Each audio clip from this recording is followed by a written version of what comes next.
Hi friends, ഞാനിന്ന് വന്നിട്ടുള്ളത് വളരെ ഹെൽത്തിയും ടേസ്റ്റിയും ഡെലീഷ്യസുമായിട്ടുള്ള ഒരു പാൽപുട്ടിൻ്റെ റെസിപ്പിയുമായിട്ടാണ്.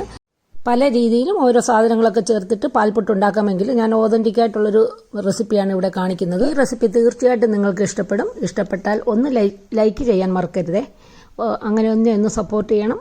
പറ്റുമെങ്കിൽ ഒരു കമൻറ്റ് കൂടി ഇടണം. അപ്പോൾ നമുക്ക് വീഡിയോയിലേക്ക് പോയാലോ?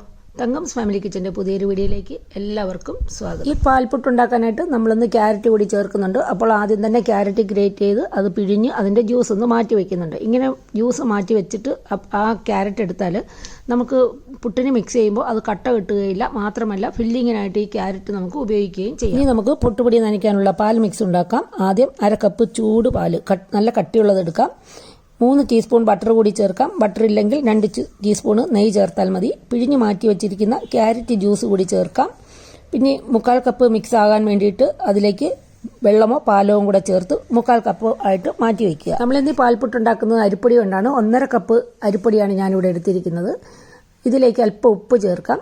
ഇനി നമ്മൾ മാറ്റി വെച്ചിരിക്കുന്ന 1/4 കപ്പ് പാൽ മിക്സ് കൂടി ഇതിലേക്ക് ചേർക്കാം. എന്നിട്ട് എല്ലാം കൂടി നന്നായിട്ട് ഇളക്കി യോജിപ്പിക്കുക. അപ്പോൾ ഇതിലേക്ക് ഞാൻ 3 ടീസ്പൂൺ പഞ്ചസാര കൂടി ചേർക്കുന്നുണ്ട്. ഈ പഞ്ചസാര നമ്മൾ പാൽ മിക്സ് ഉണ്ടാക്കുമ്പോൾ അതിൽ കൂടി ചേർത്ത് മിക്സ് ചെയ്ത് ചേർക്കുകയാണെങ്കിൽ പഞ്ചസാര വേഗം അലിഞ്ഞു കിട്ടും. ഞാനപ്പോൾ ചേർക്കാൻ മറന്നുപോയി, അതുകൊണ്ട് ഇപ്പോൾ ചേർക്കുന്നു.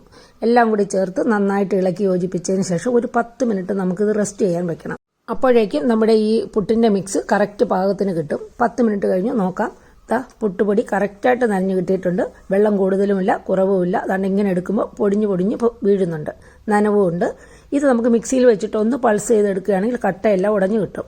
അതിനുശേഷം ഒന്ന് മിക്സിയിൽ വെച്ചിട്ട് ഒറ്റ പൾസ് വീതം അടിച്ചാൽ മതി. അതിനുശേഷം അതിലേക്ക് നമ്മൾ മാറ്റി വെച്ചിരിക്കുന്ന ക്യാരറ്റ് കൂടി ചേർത്ത് ഇളക്കിയെടുക്കുക. ഇളക്കുമ്പോൾ നമ്മൾ ഇതുപോലെ ഒരു സ്പൂൺ കൊണ്ട് ഇളക്കിയെടുക്കണം. ഇല്ലെങ്കിൽ ഇത് വീണ്ടും ഈ പൊടി കട്ട കെട്ടാൻ ചാൻസ് ഉണ്ട്. പലരും പാൽപ്പൊടിയൊക്കെ മിക്സ് ചെയ്ത് പാൽപുട്ടുണ്ടാക്കാറുണ്ട്. നമ്മളിവിടെ പാൽ ചേർത്തിട്ടുണ്ട്. പാൽപ്പൊടിക്ക് താല്പര്യമുള്ളവരാണെങ്കിൽ ഇപ്പോൾ ഇതിൻ്റെ കൂടെ ചേർത്ത് മിക്സ് ചെയ്യാം. അപ്പോൾ നമ്മൾ അടിപൊളി പാൽപുട്ടിനുള്ള മിക്സ് റെഡിയാക്കി എടുത്തിട്ടുണ്ട്. ഇനി സാധാരണ പുട്ടുണ്ടാക്കുന്ന പോലെ ഉണ്ടാക്കിയെടുക്കാം.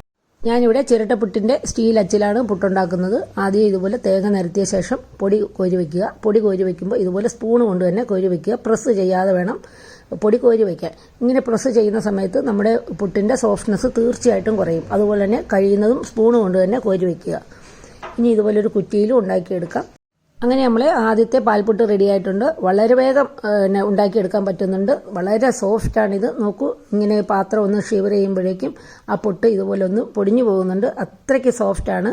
ഞാൻ പുട്ടുകുറ്റിയിൽ അല്പം വാരി വെച്ചതാണ്. അതിൻ്റെ ഇടയ്ക്ക് തേങ്ങയ്ക്ക് പകരം ഞാൻ ക്യാരറ്റ് ഫില്ലിങ് കൊടുത്തിട്ടുണ്ട്. അങ്ങനെയും നമുക്കുണ്ടാക്കാം. കുട്ടികൾക്കൊക്കെ കൊടുക്കാൻ വേണ്ടിയിട്ട് ഇതുപോലെ അല്പം ഡെക്കറേറ്റീവായിട്ട് കൂടി നമുക്കുണ്ടാക്കാം. അപ്പോൾ മുതിർന്നവർക്കും കുട്ടികൾക്കും ഒരുപോലെ ഇഷ്ടപ്പെടുന്ന വളരെ ടേസ്റ്റും ഡെലീഷ്യസുമായിട്ടുള്ള ഈ പാൽപുട്ടിൻ്റെ റെസിപ്പി എല്ലാവർക്കും ഇഷ്ടപ്പെട്ടെന്ന് കരുതുന്നു. മറ്റൊരു റെസിപ്പിയുമായി വരുന്നവരെ stay healthy and happy. Thank you.